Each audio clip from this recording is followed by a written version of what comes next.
Welcome back to Occasional Randomness and our continuing rewatch of that amazing, or some might say frelling amazing, science fiction TV series Farscape. I'm your host, Eric Scott, and joining me as always, my fellow co-host, someone who doesn't mind sharing, Jason Johnson. It's too bad that I can't sing because this would be the perfect place for a chorus of just the two of us. Because there's two Crichtons and two of... Anyway, welcome to Occasional Randomness, folks. Yeah, they totally dropped the ball on the musical with the Crichton duet, but Oh, you're right. That's a perfect spot to throw that in. He can sing with himself. have like a little montage and a little music, maybe a dance number, it'd be great. He can partner with himself, they could dance around, it'd be great. They should be in sync because they know what each other's thinking. Yeah. Of course, they both want to lead, so that wouldn't work out too well. So, Yeah, as we'll see. some quick housekeeping before we jump on into stuff. We're going to change our format just a tiny bit. If you've been listening to our prior episodes back on our Incomparable days or the reposting of stuff here on Occasional Randomness. Before, we used to do 2 episodes per podcast, so now we're just going to scale it back to just 1 episode. And from time to time, that will give us the opportunity to do a different discussion after Farscape about maybe some more current things that we're watching. Some other TV show, movie, or whatever. But this time around, it's just the 1 episode of Farscape, since most things we're currently watching either just started as of the recording of this podcast, like The Mandalorian Season 3, or some stuff is almost or not quite or halfway done yet, like Bad Batch, Picard, stuff like that. So, Yeah. but at some point, we'll have more than just this. For those who've been following us since, like as he said, the early days, the theme of Jason hasn't seen it, we'll probably run through a lot of that too. So, But speaking of things we've both seen, we have both watched Farscape Season 3, Episode 7, Thanks for Sharing. So that's what we're going to talk about right now. We start off with Moya rendezvousing with Talyn, who's been seriously damaged. We see Crais unconscious aboard Moya, being tended to by Jewel. And then we move to our latest crew drama. If you watched last episode, there are 2 John Crichtons arguing over who is the clone and who's the original. Aeryn basically gives up trying to listen to them or try to figure it out, and just gives them both a different colored shirt to wear so she can tell them both apart. And since that doesn't make for good voice podcasting, for recap purposes, we'll call them by their shirt color: Black John and Green John. You've been warned, and I'll try to keep that consistent through this thing. that's not going to get confusing at all. No, and we'll see. Next episode, as we'll talk later, yes, hopefully. But right now, it took a bit getting used to. Anyway, so Dargo, Chiana, and Rigel, no Johns, are on the planet Moy is orbiting, Canvia, trying to purchase some chromextin, which is a substance that can heal Talyn. Aeryn sends Green John to watch Crais and sends Black John to help Stark, who's on Talyn. Rigel comes so close to securing a deal for the chromextin, but because they require such a large quantity, the dealer they're talking to says she needs the security officer's approval. While they're waiting for that to happen, a couple of men enter the refreshment house that they're all in, and one of them comes on to Chiana, thinking she's some kind of sex slave. More on that later. Which Dargo naturally does not like. Dargo beats the crap out of them, As he but the does. dealer walks out as he can. But the dealer walks out, wishing Rigel luck. Dargo just attacked the security officer. Oopsie. Hmm. Bad first impression. Back on Talyn, Stark tells Black John that everything is offline, and Crais' neural link may be the only thing keeping Talyn alive. Back on Moya, Green John goes to Jewel, who's still working on Crais, and persuades her to test him to prove that he is the real Crichton and Black John is the clone. Green John then leaves, and of course, that's when Crais suddenly wakes up and grabs Jewel by the throat, because he has no idea who she is. She manages to stab him and lets out a scream, causing Green John and Aeryn to rush back in. Crais is shocked at the sight of Aeryn, as he and Talyn left before she was resurrected back in the first episode of this season. But he recovers and tells everyone that Talyn was attacked by peacekeepers. They want Talyn back. Dun, dun, dun. Da-da. Drama. Back on the planet, Rigel is talking with Canvia's sovereign, Prelanoth, just so happens to be the father of the security officer, Tolvin. Oops. Tolvin's sister, Sarova, appears to be on Rigel's side, but Tolvin believes that they're going to use their chromextin to power weapons, and does not want them to be sold to them. So Prelanoth tells Rigel that there will be no sale, and gives Rigel 1 Arn to leave the planet. Back on Moya, Crais explains that Talyn was attacked by a squad of peacekeeper ships and was hit with something called an immobilizer pulse. They barely managed to break free in Starburst, but that used all of Talyn's remaining energy. Aeryn says that Talyn was attacked by a Peacekeeper retrieval squad, trying to capture Talyn, not to destroy him. Back on the planet, Rigel has gotten to the transport pod and wants to leave, but Dargo and Chiana are still at the refreshment house, trying to find another source of chromextin. Back on the ships, Crais tells Aeryn that he and Talyn accessed a Peacekeeper database, including Aeryn's personnel file. He shows her a recording of the time her mother, Xalax, came to her as a child and told her that she was conceived in love, not like most Peacekeepers to just fill the ranks. And that is what made Aeryn special. She and Aeryn's father, Talyn, and remember that's what Aeryn named Moya's offspring after her father, they all wanted her and love her. Crais says it was both Aeryn and Xalax's files, but he found no information on her father Talyn at all. Xalax's last notes on her file detail a promotion. Yep, you guessed it. The retrieval squad is under the command of Senior Officer Xalax Sun. It's a family business. Meanwhile, back on the planet, Talvin is told that the ships have not left and orders concussion missiles fired at them. Moya and Talyn are shaken by the missile fire, and Moya's sensors are disrupted. Black John has a cunning plan, and Moya and Talyn descend towards the ground, where Talyn targets his main cannon at the building Talvin and his family are in. Talvin's ready to keep going, but Pralanoth objects and orders the missiles to stand down before asking to speak with Black John face to face. So Black John comes over and asks what Pralanoth's problem is, and Talvin objects, while Serova is again apologetic. But Talvin's men grab John, or Black John, and a facehugger-like creature is attached to his face, or head, I guess. Head hugger? Anyway, it can sense lies and will kill him if he does lie. So they ask him if he's here to cause them problems, but Black John swears they just want the chromextin and nothing else. They'll get out of here as soon as they get it. They let him go, and Black John, Dargo, and Chiana are still hanging out in their refreshment house when Black John gets a call from Serova. She wants to meet him alone and discuss the chromextin. They meet, and she takes him inside her refreshment house and tells him that Talvin will not allow the sale. She says that she believes Talvin will continue to try to stop the sale when a putty bomb explodes, injuring both of them. The others take an injured Black John back to Moya because Serova says that she must tell no one that the two of them met and leave her there. As the crew leaves, Serova is approached by an ominous, anonymous figure. That we'll never see again. Yeah, that has no part in the story whatsoever. Back on Moya, Jewel looks over Black John and says he will need a blood transfusion due to a cut artery in his leg. So Green John volunteers. She tells Black John that he and Green John are both perfect copies of each other. Green John asks to be filled in on what happened on the planet as he plans to pay them a visit. Speaking of which, Talvin is telling Pralanoth that Serova was with John, and he was severely injured, when the unscathed Green John enters, acting as nothing had happened. Talvin says that he has witnesses and that Green John was probably conspiring to take power. Green John walks over and puts the facehugger on his head and swears he did not meet with Serova, which is technically true, and was not present at any explosion. When Green John doesn't die, Pralanoth tells Talvin to give Green John what he wants and go away. As the others start to give the chromextin to Talyn, Crais starts screaming. The chromextin is poisoned. Jill's analysis shows that it was mixed with chlorium, a substance that numbs leviathans, which, by the way, for you longtime listeners or watchers of the show, is a callback way back to Season 1, Episode 2, IET. Wow. And our very first podcast of this rewatch of Farscape. So go back and listen to that for fun. Jewel and Chiana have a bright idea to use Moya to filter out the chlorium, as Moya's bigger and can handle it, as Aeryn and Black John head to Talyn. Aeryn says that the retrieval squad must be near, and if they're here, then Talyn will have to starburst away and won't be able to go back to Moya. Green John and Dargo meanwhile visit Talvin and stick the facehugger on his head for a change. Green John asks if he poisoned the chromextin, but he says no.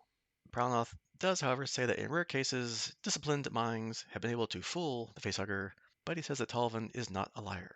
Talvin says that he did not have anything to do with the bomb at the refreshment house, and again he appears to be telling the truth. But when Green John says that Talvin must be a good and loyal son, the facehugger starts to react, and Talvin refuses to answer.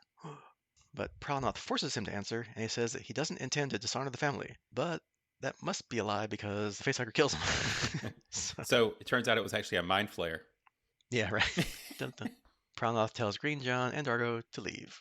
Serova then tries to avenge Talvin's death by firing missiles at the ship, but Pralanoth says no, Talvin caused his own death. And then, for reasons that we'll find out later, Serova pulls out Pralanoth's breathing tube, kills his guard, before then ordering the missile attacks to continue, which results in Talyn and Moya forcing to climb higher into the atmosphere to escape the missiles.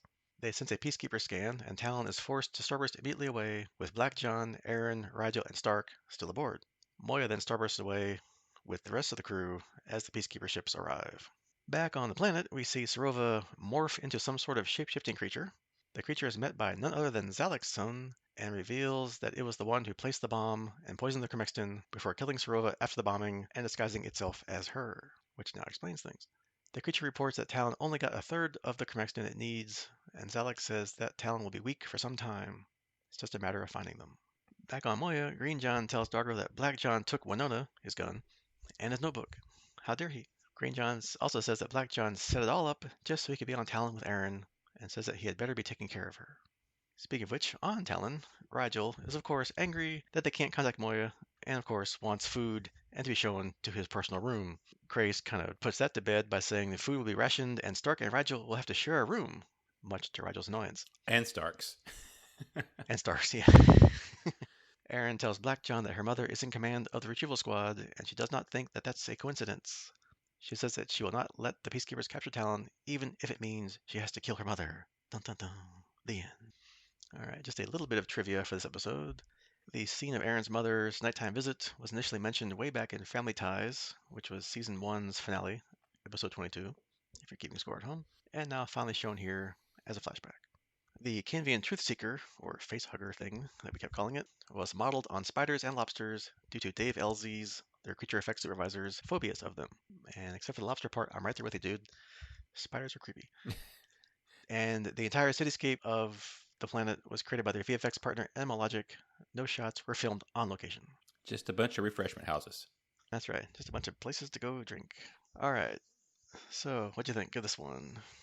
I think it was a really good episode. It was another, I can't say bottled on a planet, but you know what I'm saying? Like we were stuck on one planet trying to recuperate episode. But with all that said, it was a good chance to dig into I guess we can't call them clones, the copies, Crichton copies. Duplicates? Yeah. Yeah. But either way, we got to kind of absorb that. We got to get the crew back together with Talyn and Crais.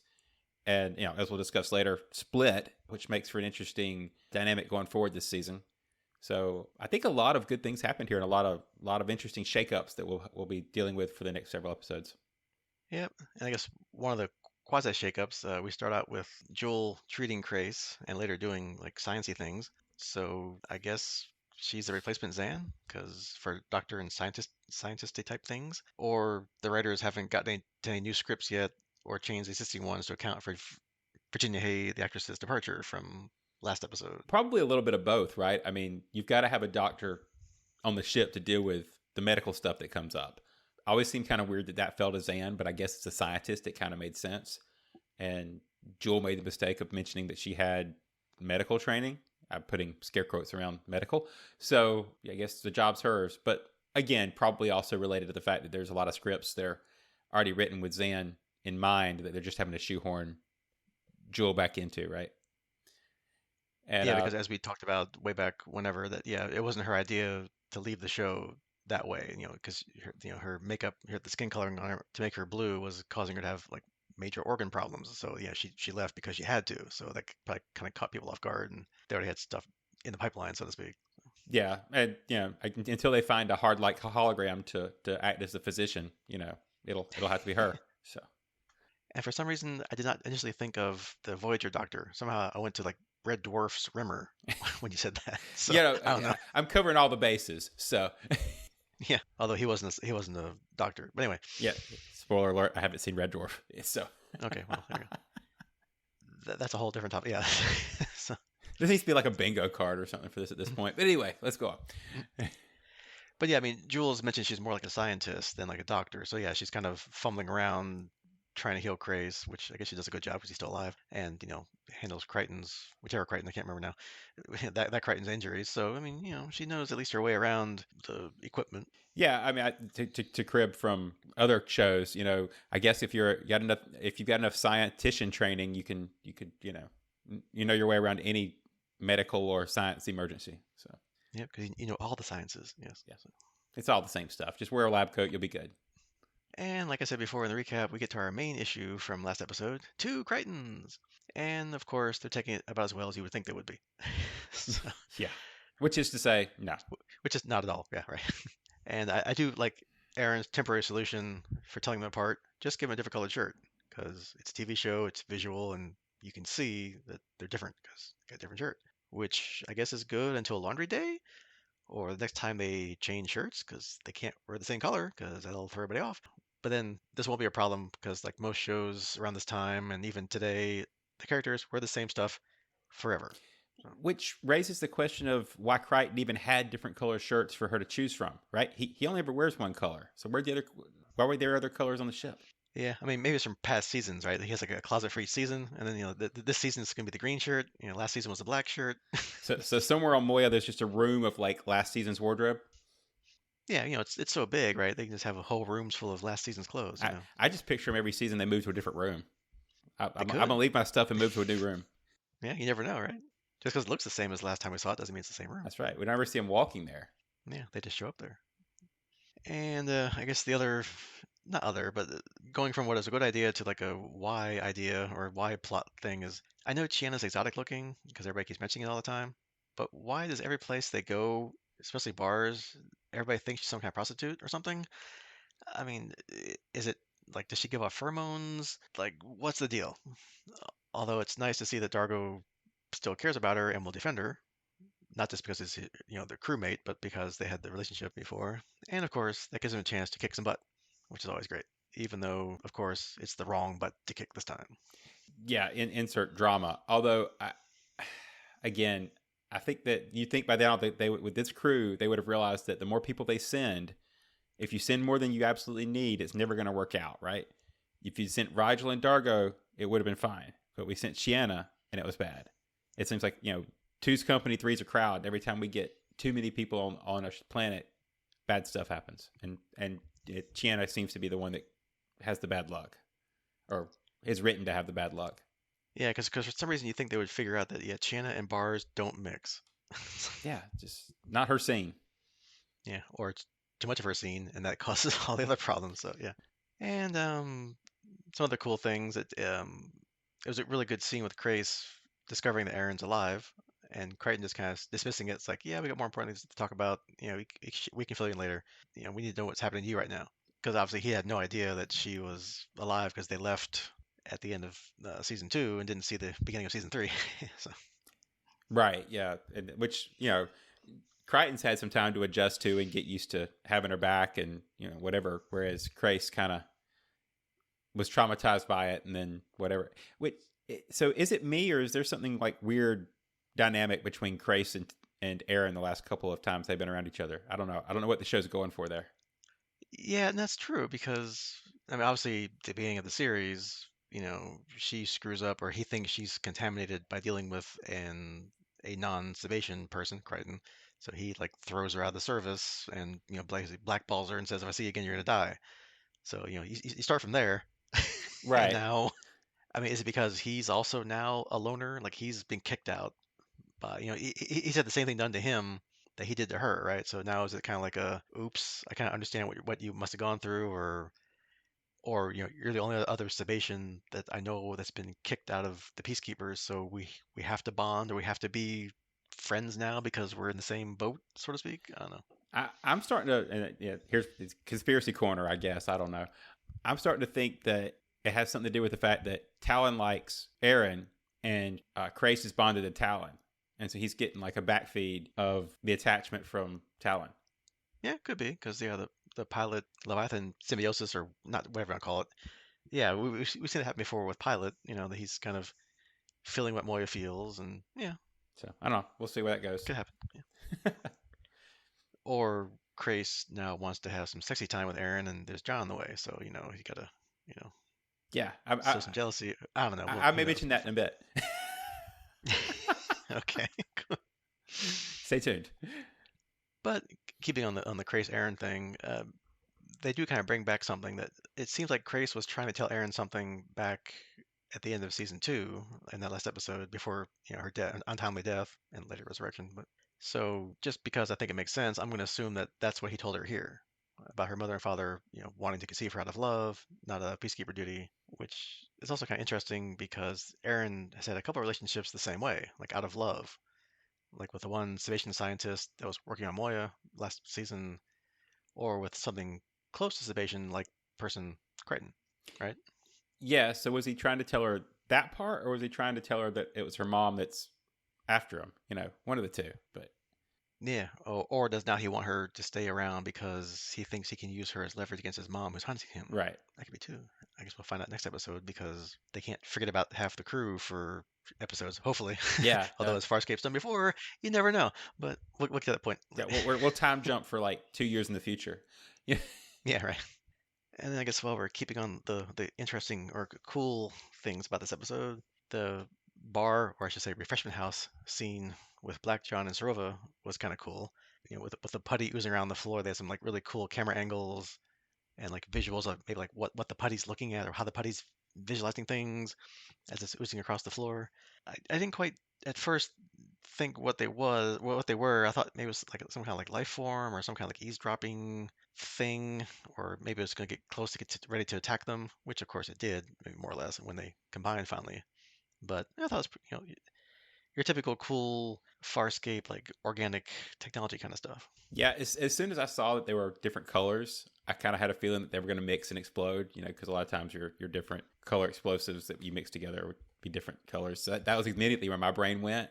But it was still a great scene, and like you said, the tech in Farscape, it's always nice to be reminded that it's not our tech, right? And that's always kind of a cool thing. I will give a call out to the awesome early 2000s CGI animation on the putty. That was kind of a cool throwback. I enjoyed it. Yeah, because nowadays they would just do like CGI or like they would just it'd be like animated into it. This looked It looked weird, right? Which yeah, like what was it practical stuff that they made like roll down a slide that looked like the floor, or is it like CGI, or is it like stop motion? Like, you couldn't tell what it was, but it was cool. I kind of, and again, I'm not an expert. I kind of felt like it was practical that they tried to CGI on top of. So it was almost like a both. It wasn't like today's CGI. It was like screensaver level CGI. So, Yeah, it was what 23-year-old CGI at this point, right? So, ow. or something like that, 22. I don't know, Uh, anyway, but yeah, ouch. old, long time ago. Yeah, That pains me. Anyway, yeah, or old. That's fine. yeah. Well, I'm old. Anyway. Oh, I'm right behind you. But hey, despite both our Johns not really wanting to be around each other or only wanting there to be, there can be only one, uh, when push does come to shove, He though, takes off his head. No, wait. Okay. yeah, right. No. He cuts his head off, and Did not see that coming. big energy surge happens, and yeah. But yeah, I mean, they do care about each other, and they'll do the right thing to help each other if one's hurt. So that's nice. Plus, also it makes it kind of more important since Jules' analysis can't tell which one's the clone and which one isn't. So yeah, I mean, if you were the clone, you would not want the original to die necessarily, and vice versa, probably. I don't know, but basically, what you have to know is just for all intents and purposes, they're the same person, effectively. Yeah. So not a clone as much as like a replicator mishap where you have the same output. Yeah, because I think even one of the Crichtons said that yeah, it's not a clone per se because the clone wouldn't know anything. This is basically like an exact like it knows everything you know up until the point you got cloned or twinned or replicated. So it's like yeah, it's not the Yeah, same you as both live like the same life. yeah, I mean That's basically you're identical up until that point, and now you're different. So it's like identical, even like identical twins. It's it's you up until 5 minutes ago or whatever. So. And then Farscape does what Farscape does, where it throws in some weird twists on you, to keep you on your toes. I definitely did not see the multiple, in this case, twists in the ending part of this episode coming at all. I thought, probably like everybody else, or at least along with the crew, that Talvin was the one that poisoned everything and set everybody up. Don't know what he was hiding that got him killed by the facehugger thing. I don't know, maybe he wasn't going to jointly rule with his sister, like she didn't want to either. That's the only thing I can think of. I agree with that completely. I do think it was a case of he was too obvious of the villain, right? When you start an episode out and you've got a guy who obviously you're intended to not like up front, and he's the bad guy throughout. He's therefore not the real threat. If I'm thinking like a Sicilian with death on the line or something, but don't put the iocane powder in front of me. But I don't quite get the end, and that's the one that I didn't see there, because he could have just admitted to whatever the issue was and lived, and instead he held on to the end, lied, and died. Right? Took the mind flayer to the head. So Yeah, because unless you're Scorpius, who's totally evil, then yeah, everybody else could be off for who knows, right? He could just be partially yeah, evil. not totally. Or, yeah, I mean, he could be a jerk without being the villain of the episode, right? Mhm. So, And then we get the twist that probably nobody saw coming. That Sarova kills her father, his guard, and then like attacks everybody. And then gets revealed to be some shape-shifting creature, which was the cause of everything. The bombing, killing the real Sarova, because I guess she's gone. I mean, we don't see her after that, so she's probably dead. She poisoned the Crichton, and of course, more importantly, it's working with the Peacekeepers, and more specifically, Aeryn's mother. this one got me completely. At the end of this episode, I kept thinking, "Oh, the show's over, right?" And then we go into another scene, and I was like, "Okay." And then there'd be another scene, and I was like, "Oh, okay." And so I did not expect to have this twist where she came out and the shapeshifting creature was weird. So yeah, we haven't seen one of those before, right? I mean, we've seen lots of aliens, but I don't remember one like that. Yeah, I thought it looked familiar, but probably not, because yeah, I think we would have seen like shape-shifting. I don't think we have seen them. Yeah. Well, at first I thought it was, and I'm gonna sound terrible here. What's the ones not the peacekeepers, but the not the Scarens, but the other ones that Scorpius is half. No, he's half Scaran and half Sebastian. Okay, so it's the Scarens I'm thinking of. At first I thought it was a Scaren, but because it had that same kind of snout, but I don't think that's what it was supposed to be.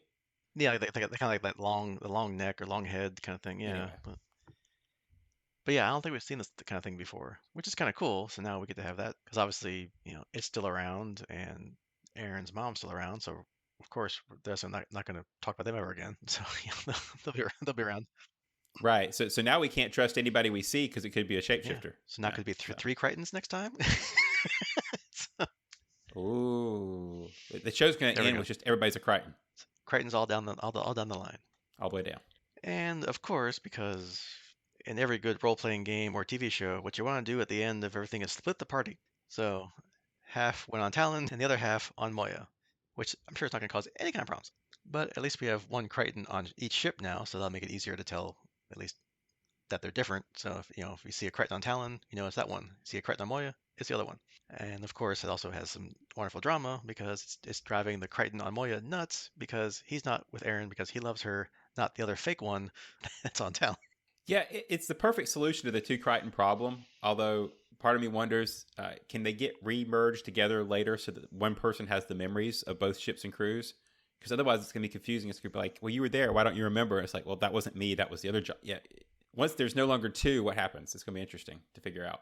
Yeah, because obviously this is science fiction. Anything's possible. They can merge together somehow. They can find somebody else that can merge them together because someone knew how to take them apart. But then you have the same kind of problem. They're both arguing who's who. So now if that would happen, they could find someone to merge them together. They'd be arguing which one would be the one to get merged and which one would be the one to stay there. you know. I keep thinking of what's that mutant X-Men character, the multiple man or whatever, where he makes doubles and rejoins them and all that. hmm Multiple man. Yep. That's kind of the scenario. Yeah, scenario I'm thinking of here. Yeah, because that would be cool. Yeah, Madrox. Yeah, because I always like that because each dupe has its own personality and its own memories, but he absorbs them and gets his memories back, and he like learns stuff that way or whatever. So could happen. It's science fiction. Yeah, I think he like won Jeopardy or something that way. Yeah, right. Anything's possible. All right. So one final question for you: do you think Aaron's mother knows Aaron is there, or is this some kind of peacekeeper like loyalty test for Zalex to see what she would do if she comes across Aaron? Aaron doesn't think it's a coincidence. Do you think it's a coincidence? No, I think I side with Aeryn on this one. I think that her mom knows that she's there, and that's why they sent her. And the interesting piece will be: is she fully committed to the peacekeeper cause, or is she there to also try to save Aeryn? Right. So it'd be interesting to see: is she a true baddie, or is it she's ulterior motives? Yeah, I mean, it does add some extra drama to things. Like, she's gonna be, obviously she's said at least however many years ago, 20, 30, I don't know, that, she loves Aaron and, her father loved her and that's why she's here and she's special and, you know, we could be a family if we could, but we can't. But so yeah, so she still loves her. She gonna try and like maybe spirit her away. Is she gonna defect? Who knows, right? So extra fun next time we see her of like which way she gonna go. Yeah, we'll just add her to the crew too. It'll be great. Yeah. I'm sure Crichton loved that. Well, we have two ships now. You have to fill up both of them with crew, right? So, Yeah, we could just Talon's growing, so we can just keep expanding Talon to have more rooms. yeah, which would make Rigel happy. Yeah. Right. More food, more rooms. That's what make Rigel happy. They'll have to stop and pick up some crackers somewhere. Yeah. Well, no, they don't matter. And we told you last episode or our intro episode that this would be coming. So You can't break tradition, man. if you haven't seen it, go back and watch. Was it episode season one? Where was it? Go watch. It's called Crackers Don't Matter. Find it, watch it. You'll understand. Or you won't, but that's okay. Come back anyway. Yeah, I mean, yeah, it's the gift that keeps on giving. It just will not. Yeah, the joke will never end. Oh. So. All right. Any final thoughts? I think overall this is a good one. It ranks up there with one of the fun ones. It wasn't boring. It wasn't in the not so good category. It was a pretty solid episode overall. Yeah, I think it was a solid episode. I mean, like I said, it was. Sometimes the episodes feel constrained, right, when we're planet side for an entire episode. But I think we got enough character movement and important outcomes that it was definitely a good episode, even if they weren't actually out in space doing stuff. Yep, a not quite bottle episode, but still good. Yes. All right, so that is it for episode 7. So next time, obviously, is season 3, episode 8. Surprise! No, it's not the name of the show. It's the name of the next episode is called Green-Eyed Monster. So if you've been listening for a while, we kind of play a guessing game of what does that title possibly mean. Again, Jason's never seen this before. I have, but I can't remember anything anymore because, like I said, it's been 23 years. So taking a wild guess here. I mean, I'm pretty sure none of the cast has green eyes that I'm aware of. So it's got to be something else. The first thing that comes to mind is usually jealousy. It's called the Green-Eyed Monster, and that's exactly the name of the episode. So I'm guessing it involves jealousy, which again, we have 2 Crichtons who are jealous that each one exists, and one's got Aeryn, one doesn't. Or now we got Crais that might be trying to horn in on Aeryn and Crichton. I don't know. Could be jealousy there. Or knowing Farscape, it could just be literal, and it's a monster of the week with green eyes that they encounter next time. Yeah. Well, first of all, I think Chiana has green eyes. It's just that all the blue throws you off. So I'm totally making that up. Yeah, I'm going to go with something weird between Aeryn, Crais, and Crichton. Maybe Crichton's the jealous one between the two of them because they're both peacekeepers on the ship. Or it's Crais because of whatever weird crew dynamics. And like I said, maybe Talyn's impacting his feelings towards Aeryn. And therefore you get kind of this weird thing between the 3 of them bickering back and forth or some jealousy there. Or it could be between the 2 Crichtons, right? Because, like you said, I don't know. I'm going Crais, though. Crais is my wild card. Yeah, because, we just got through with our last love triangle, which we completely hated. So, well, between at least now Dargo, there's no kids, no children involved. So anyway. Yeah. Dargo, Chiana, and Dargo's son, Jothi, that was just, well, anyway, go back and listen to it. It was, we hated that. So, but at least these characters we like. So hopefully if there's some kind of love triangle or quad angle, yeah, because you got 2 Crichtons, I don't know. It's yeah. dodecahedron, whatever. At least these people we like, and we'll probably enjoy that plot line. Well, we either like them, or in Crais' case, we like to dislike them. But either way, they're good characters. So. Maybe it's Scorpius. We haven't seen him in a while. Maybe they'll show back up again. Who knows? Wait, does that mean there's 2 Scorpiuses because there's 2 Crichtons? Well, if you count Harvey, the one that was inside Crichton's head, which... Yeah, but you got Harvey 1 and Harvey 2 now. We do? Well, there's 2 Crichtons. That's true. So if Harvey's in his head still, there could be 3. There could be 3 Scorpiuses. Scorpii? What's the plural of Scorpius? Scorpii? Scorpii, yeah. Yeah, I mean, we haven't seen. No, actually, Harvey was hanging around a little bit, right? So yeah, there could be. That's true. There could be. Right. Wow. Okay. Cool. I didn't think about that. All right. Anyway, so that's your homework for next time, season 3, episode 8, and we'll see you then. Goodbye.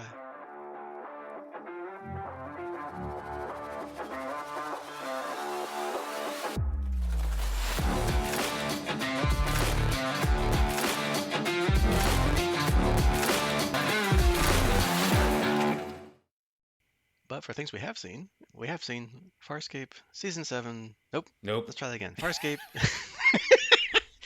Hey, it's been a while. What do you want from me? Hey, you know what's funny? When I went to search for that on, here's a tangent for you to cut out. When I went to search for the episode on Shout Factory, that's exactly what I typed in with season 7. That thing sucks to search for anything. It's like I have to find one thing and then like back into where I want to be. Yeah, it does amaze me that at the bottom of the page where it says, hey, you may also be interested in this, the next episode is not there. Yeah, it's like, okay, yeah, season 6, episode 6, I saw that one, okay, and then like season 4, like, no, where's season 3, episode 8? That's what I want. What? The next one in the sequence. That's the one I want to. No, nothing. I don't know where Anyway, we were. yeah, okay, okay, I know. Okay,